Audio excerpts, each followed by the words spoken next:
प्रिय विद्यार्थियों, एमए इतिहास के पाठ्यक्रम के अंतर्गत गांधी दर्शन हम पढ़ रहे हैं और गांधी दर्शन में आज का हमारा जो अध्याय है वह है गांधी जी के व्यक्तित्व पर विभिन्न तत्वों का प्रभाव। आप लोग सुनते आए हैं कि व्यक्ति जन्म से नहीं बल्कि अपने कर्म से महान होता है। बिल्कुल सही बात है, लेकिन यह भी सत्य है कि व्यक्ति जिस परिवेश में जन्म लेता है, जिस परिवेश में बड़ा होता है, उस परिवेश का भी प्रभाव व्यक्ति के जीवन पर पड़ता है। सही पूछो तो प्रभाव वहीं से पड़ना शुरू हो जाता है। जन्म के साथ ही व्यक्ति बड़ा होना शुरू होता है और अपनी माँ के दूध के साथ वह जो संस्कार लेता है वे संस्कार आजीवन उसके साथ रहते हैं। लेकिन जब वह परिवार छोड़ के समाज के बीच में जाता है तो उसकी अपनी अलग दृष्टि विकसित होती है, उसके दृष्टिकोण का विस्तार होता है और अपने जीवन का निर्माण करना वह खुद शुरू कर देता है। गांधी जी का जब परिचय मैंने बताया था तो अनेक बातें ऐसी थी जिन्हें हम भूल नहीं सकते। एक बात थी कि गांधी जी बचपन में बहुत डरपोक थे,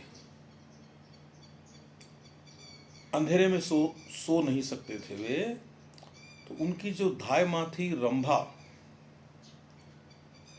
उसने कहा कि मोहन, जब तुझे डर लगे तो तू राम का नाम ले लिया कर। राम नाम का वो संस्कार ताजिंदगी गांधी जी के साथ रहा और गांधी जी के निर्माण में इस राम का बड़ा महत्व है। खैर, विषय बड़ा व्यापक है। मैं आपको संक्षेप में कुछ वे जरूरी बिंदु बताऊंगा जिनका गांधी जी के जीवन पर असर हुआ। पहली बात तो वे एक भारतीय परिवार में जन्मे थे, तो भारत का संस्कार उनके व्यक्तित्व में होना ही था। दूसरी बात, वो एक वैदिक धर्म को मानने वाले परिवार में जन्मे थे। तो जो व्यक्ति वैदिक धर्म को मानने वाले परिवार में जन्मता है उस पर वैदिक धर्म का प्रभाव भी पड़ता है और गांधी जी पर भी पड़ा। दूसरा संस्कार वैदिक धर्म का, और तीसरा वैदिक धर्म में भी वे जिस परिवार से आते थे उस परिवार की मान्यता वैष्णव परंपरा से जुड़ी हुई थी। तो तीसरा संस्कार वैष्णव परंपरा का। वैष्णव परंपरा में विष्णु और कृष्ण अवतार माने जाते हैं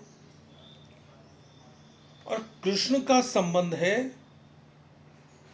गीता से और गांधी जी के जीवन पर भी गीता का बहुत गहरा प्रभाव था।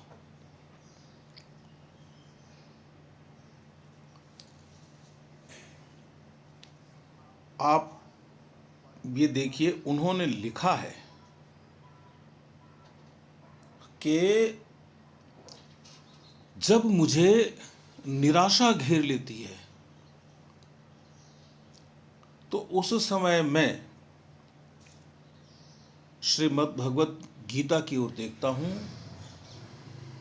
और उसमें मुझे कोई न कोई श्लोक ऐसा मिल ही जाता है जो मेरे जी को शांति प्रदान करता है। वे कहते हैं कि मेरी जिंदगी तो मुश्किलों से, दुखों से भरी रही है, लेकिन मुझ पर उनका प्रभाव नहीं रहा। मैं उससे कहना ये चाहते हूँ कि मैं उन मुश्किलों से, उन दुखों से बाहर निकलता चला गया। और वो ये कहते हैं कि इसका कारण है, वो है गीता। गीता में जो निष्काम कर्म योग का सिद्धांत है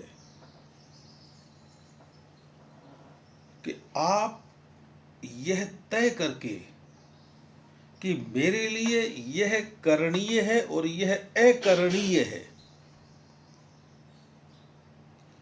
आगे बढ़िए, कर्म कीजिए और उसके फल की चिंता मत कीजिए, उसके परिणाम की चिंता मत कीजिए।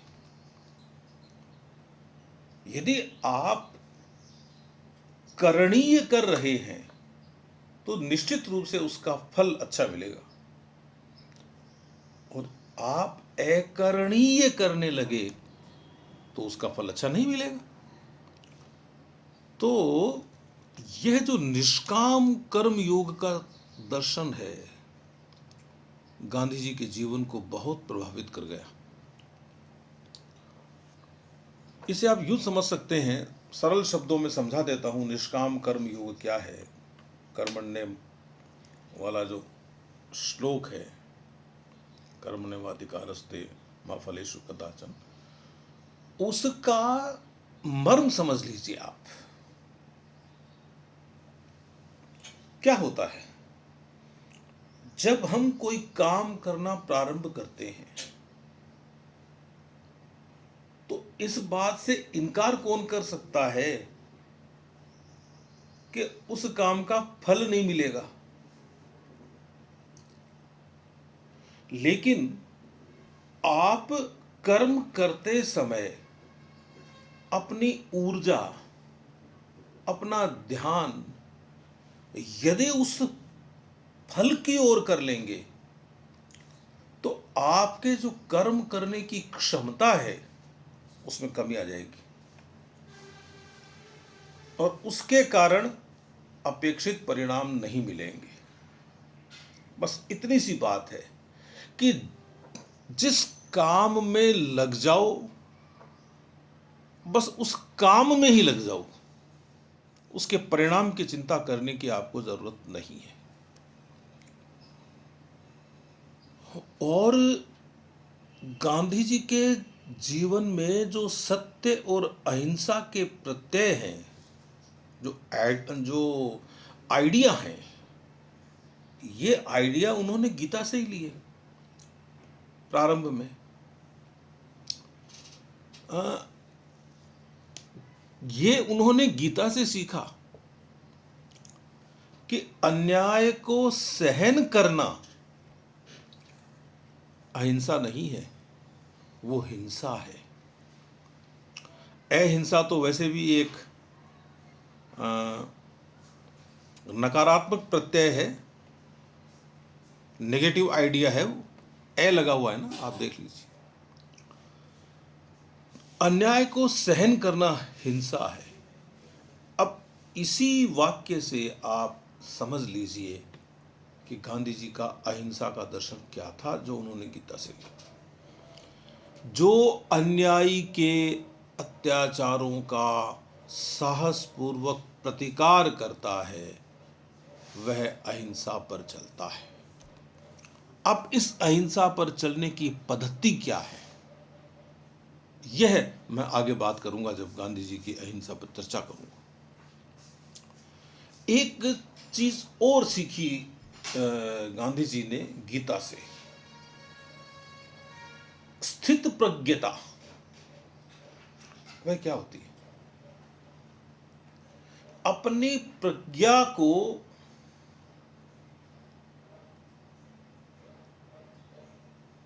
इस स्थिति में ले आना कि उस पर सुख और दुख का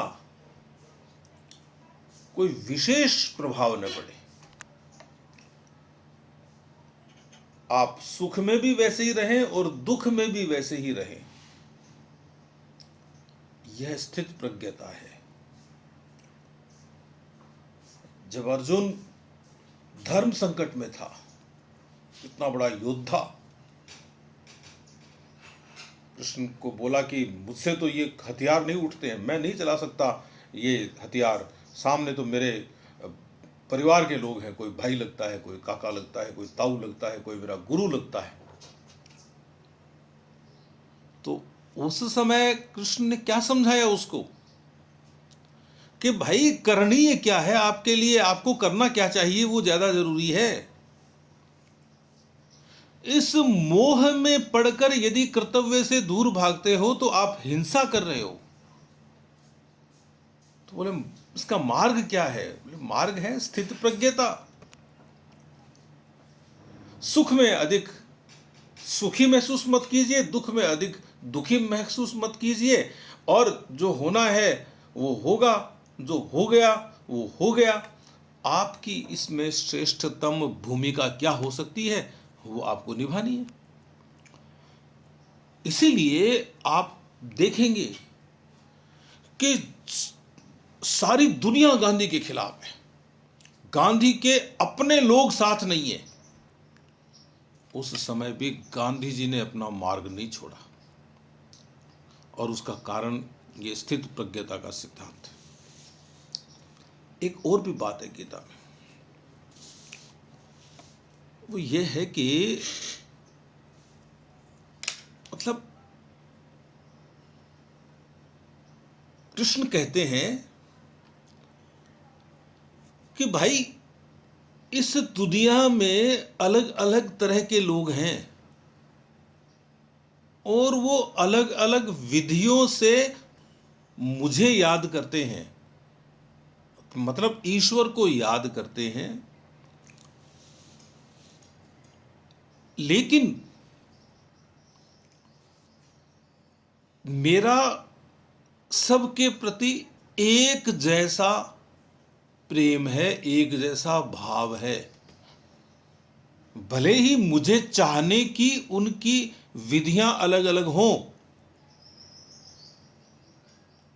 तो यहां गांधी जी ने एक सूत्र ले लिया जिंदगी का कि वह परम पिता परमात्मा तो एक है, और उसको समझने वाले लोग और उसको समझाने वाले लोग अलग अलग तरीकों से अपनी बात समझाते हैं। यदि आपका लक्ष्य पवित्र है और उस लक्ष्य को प्राप्त करने के लिए जो तरीके आप लगा रहे हो वो तरीके यदि पवित्र हैं, तो फिर कोई भेद नहीं है। तो ये एक ध्यान रखने की बात है कि गीता ने कितना प्रभावित किया। वो तो गीता को माता कहते थे, गीता माता। उनकी एक पुस्तक है, गीता पर लिखे हुए उनके वचनों का, उनके विचारों का संकलन है, वो गीता माता नाम से ही है।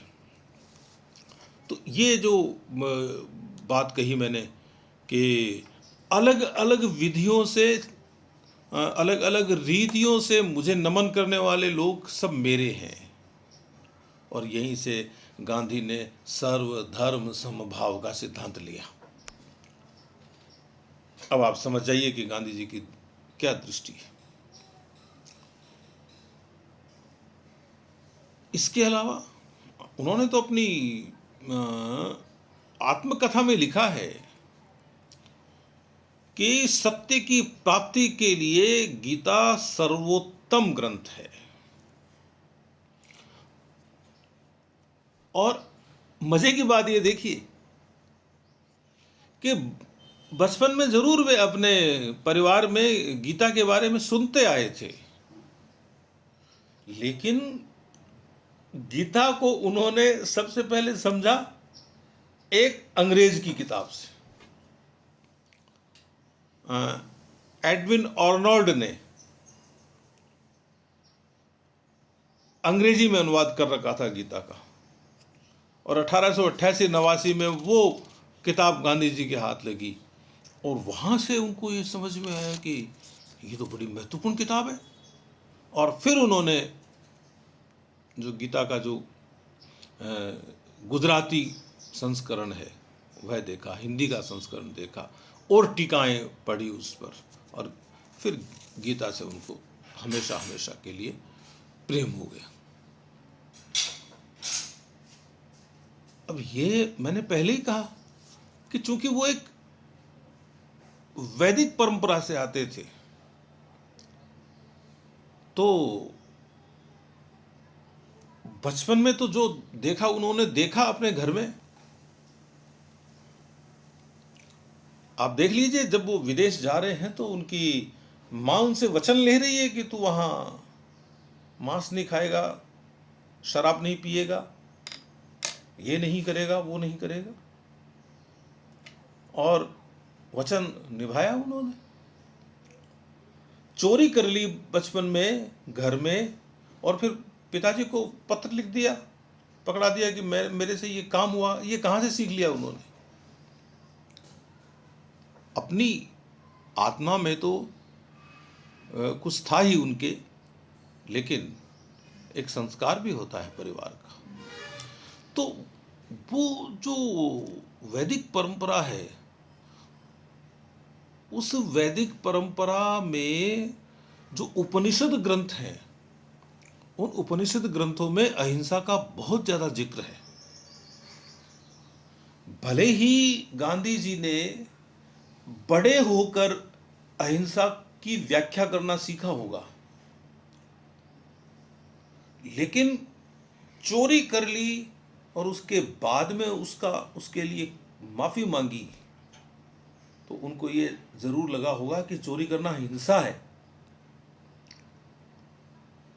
और मुझे ये हिंसा नहीं करनी चाहिए। मां को दिए हुए वचन को मैं तोड़ूंगा तो हिंसा होगी, और मां के दिए हुए वचन को न तोड़ना अहिंसा है। तो ये भारतीय जो दर्शन है, उस दर्शन का, वैदिक दर्शन का गांधी के जीवन पर बहुत प्रभाव पड़ा। गीता भी उसी में से एक है जो मैं बता रहा हूं आपको। जो छांदोग्य उपनिषद है उसमें है, अहिंसा की अवधारणा है, आप देख सकते हैं। रिस डेविड्स हुआ एक विदेशी लेखक, उसकी एक किताब है, उसका वो अलग प्रसंग है, बुद्धिस्ट इंडिया, बताऊंगा उसका कभी जिक्र आएगा तो। लेकिन उसने अपनी कहीं और लिखा है कि ये जो छांदोग्य उपनिषद है उसमें अहिंसा का उल्लेख है। तो दूसरे धर्मों के लोग, दूसरे देशों के लोग जब हमारे उपनिषदों की महिमा गा रहे हैं, तो हमें समझना चाहिए कि ये जो सिद्धांत है, वो पतंजलि का जो योग सूत्र है उसमें लिखा हुआ है ना, अहिंसा प्रतिष्ठायाम तत्स विदो वैर त्याग है। अरे अहिंसा की जब प्रतिष्ठा होती है, अहिंसा की जब स्थापना होती है, तो सभी प्रकार की दुश्मनियां, सभी प्रकार के वैर भाव खत्म हो जाते हैं। पतंजलि के योग सूत्र से है ये बात। और फिर जो बौद्ध और जैन परंपरा है, उसका भी आधार वैदिक परंपरा ही तो है। जब महात्मा बुद्ध कहते हैं, गांधी जी पर प्रभाव पड़ा गांधी की इस बात का कि आपको दूसरे आदमी के गुस्से को प्यार से जीतना चाहिए, अशुभ को शुभ से जीतना चाहिए, और आपके मन में करुणा होनी चाहिए, दया होनी चाहिए, दान का भाव होना चाहिए। और ये जो करुणा का तत्व था, यह गांधी जी ने बौद्ध धर्म से ग्रहण किया। मेरे पास 100 जोड़ी कपड़े हैं और जो सुबह से लेकर शाम तक मजदूरी कर रहा है, दुख पा रहा है, वो इतना ही कमा पा रहा है कि उसका पेट भर जाए, लेकिन उसके तन पर कपड़ा नहीं है। उसकी पत्नी, उसके बच्चे कपड़ों को तरस रहे और मैं 100 जोड़ी कपड़े लिए बैठा हूं। क्या मुझे यह एहसास नहीं होना चाहिए कि यह गलत हो रहा है? रात को 11 बजे से लेके सुबह 4 बजे तक जो चौकीदार डंडा पीटता हुआ मेरी गली से गुजरता है और मैं रात को कहीं से लौटता हूं और मैं उसको ये देखता हूं कि इतनी भयंकर ठंड में भी उसके पास ओढ़ने के लिए कपड़ा नहीं है और मैं मेरे ड्राइवर के साथ एसी गाड़ी में बैठा हूं और एक कंबल मैंने ओढ़ रखा है, 2 कंबल मैंने पीछे पटक रखे हैं, तो क्या मेरा ये धर्म नहीं बनता कि मैं अपनी गाड़ी रोकूं और उसे कहूं कि भैया इतनी सर्दी में ऐसे क्यों घूम रहे हो? लो तुम ये, मुझे उसको ये पूछने का हक भी नहीं है कि तेरे पास है या नहीं है। भूल गए होंगे, घर पे भूल गए होंगे, ये लो इस कंबल को तुम रखो, ओढ़ लो। वो कहेगा नहीं बाबूजी, नहीं नहीं नहीं कोई बात नहीं, तुम इसको ओढ़। यह करुणा आपके मन में आ जाती है, तब तो आपने गांधी को पढ़ा है और गांधी ने यह करुणा बुद्ध से सीखी और उस करुणा के फलस्वरूप मुझे ये ख्याल आए कि ये जो 2 कंबल हैं ये फालतू ही पड़े रहते हैं, किसी काम में नहीं आते, इन कंबलों को दूसरे को दे देना चाहिए। मैं इनको इकट्ठा करके क्या करूंगा, परिग्रह करके क्या करूंगा? 100 जोड़ी कपड़े मेरे क्या काम के, जब मैं 4 जोड़ी में 3 जोड़ी में काम चला सकता हूं। तो जैन धर्म ने एक बहुत अच्छी चीज हमको सिखाई, अपरिग्रह का सिद्धांत। अहिंसा तो मूल भाव है ही जैन धर्म का, लेकिन अपरिग्रह को भी नहीं भूलना चाहिए। एक चीज गांधी जी ने जैन दर्शन से और सीखी और वो है अनेकांतवाद का सिद्धांत। हम लोग देखते हैं, बहुत बार मैं लोगों को बहस करते देखता हूं और मैं भी ऐसा करता हूं, मैं ही सही हूं और बाकी सब गलत हैं, हम सही और तुम झूठे,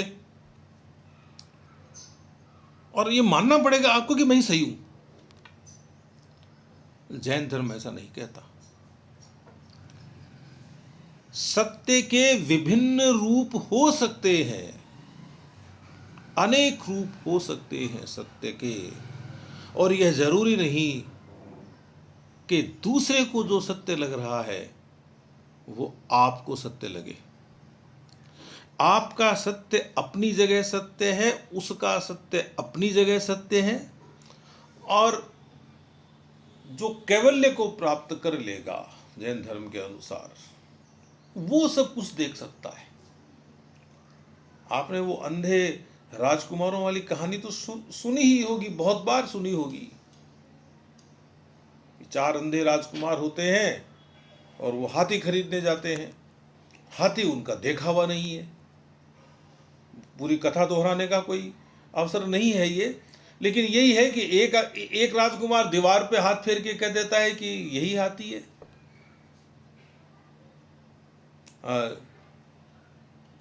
क्योंकि हाथी दीवार जैसा होता है, हाथी के पेट पे हाथ फेरेगा तो कह देगा कि ये हाथी तो दीवार जैसा होता है, उसको वो सत्य लग रहा है। एक उसका पैर पकड़ लेगा तो कह देगा कि हाथी है वो तो मतलब खंबे जैसा होता है। एक के हाथ में हाथी का कान आ गया तो वो कह देगा कि हाथी तो छाछले जैसा होता है। सूंड आ गई वो चोर कहते। यानी कहने का मतलब ये है कि वो जिसके आंखें हैं वो जानता है कि हाथी कैसा है। आप प्रज्ञावान हैं और इतने प्रज्ञावान हैं कि बस पूछो मत। तब आप सत्य को जान सकते हो। इसलिए क्या गारंटी है कि तुम सोच रहे हो वही सही है? और गांधी जी ने यही सीखा, जैन धर्म से, अनेकांतवाद से सीखा।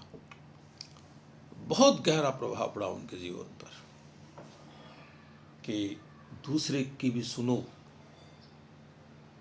तभी दक्षिण अफ्रीका में वो जब हड़ताल करना चाहते हैं और उनको पता चलता है कि इस समय रेलवे वालों की हड़ताल चल रही है, तो उन्होंने अपनी हड़ताल वापस ले ली। बोले शत्रु की गलत बोल गया मैं, विरोधी की विवशता का, उसकी मजबूरी का फायदा नहीं उठाना चाहिए।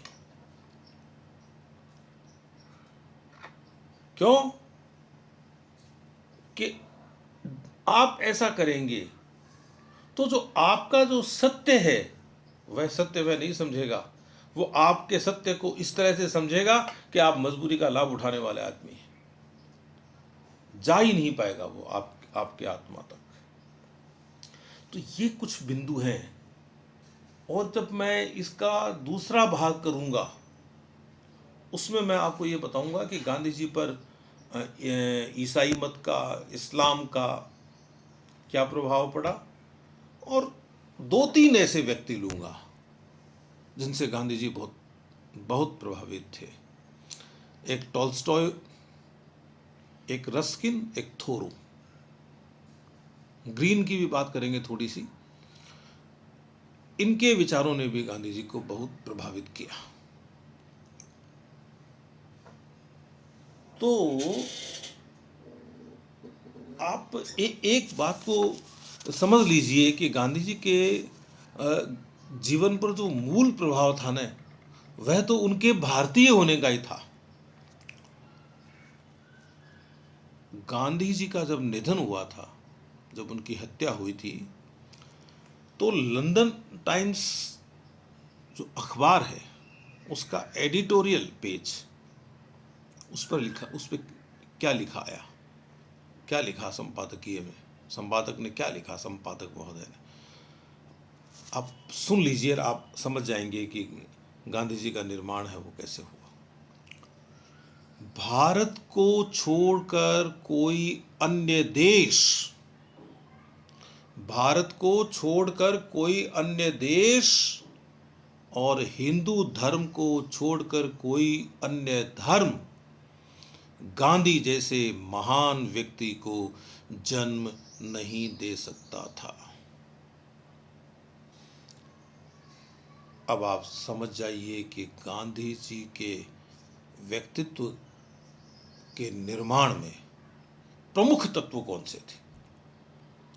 आगे जाके जब वो दूसरे विद्वानों को पढ़ते हैं, उनके संपर्क में आते हैं, तो यही जो भारतीय संस्कार है उनका, वही संस्कार उनको उद्वेलित करता था। अपने उस भारतीय संस्कार को वो विदेशी दार्शनिकों के विचार से वे जोड़कर चलते थे। यह गांधी जी का तरीका था।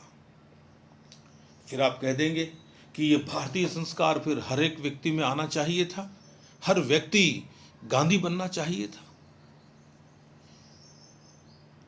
सीधा सा उत्तर है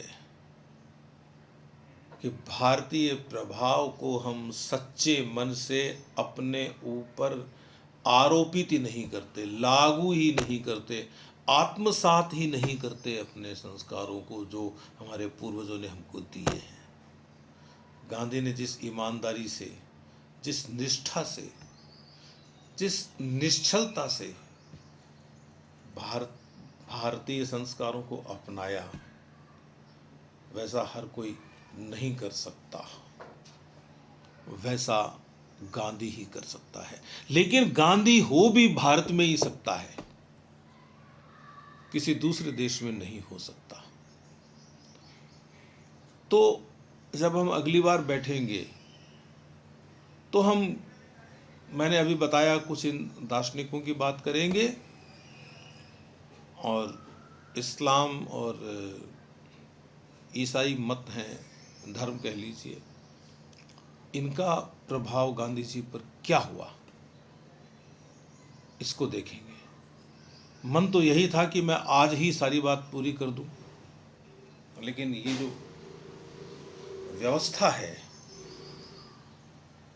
कि हम अपनी बातों को रिकॉर्ड करते हैं और फिर इसके बाद में इसको यूट्यूब पर डालते हैं, तो ये जब बड़ा हो जाता है ना लेक्चर, तो उसमें थोड़ी सी दिक्कत आती है। इसलिए आज भाग 1 और कल अपन इसका भाग 2 करेंगे। बहुत बहुत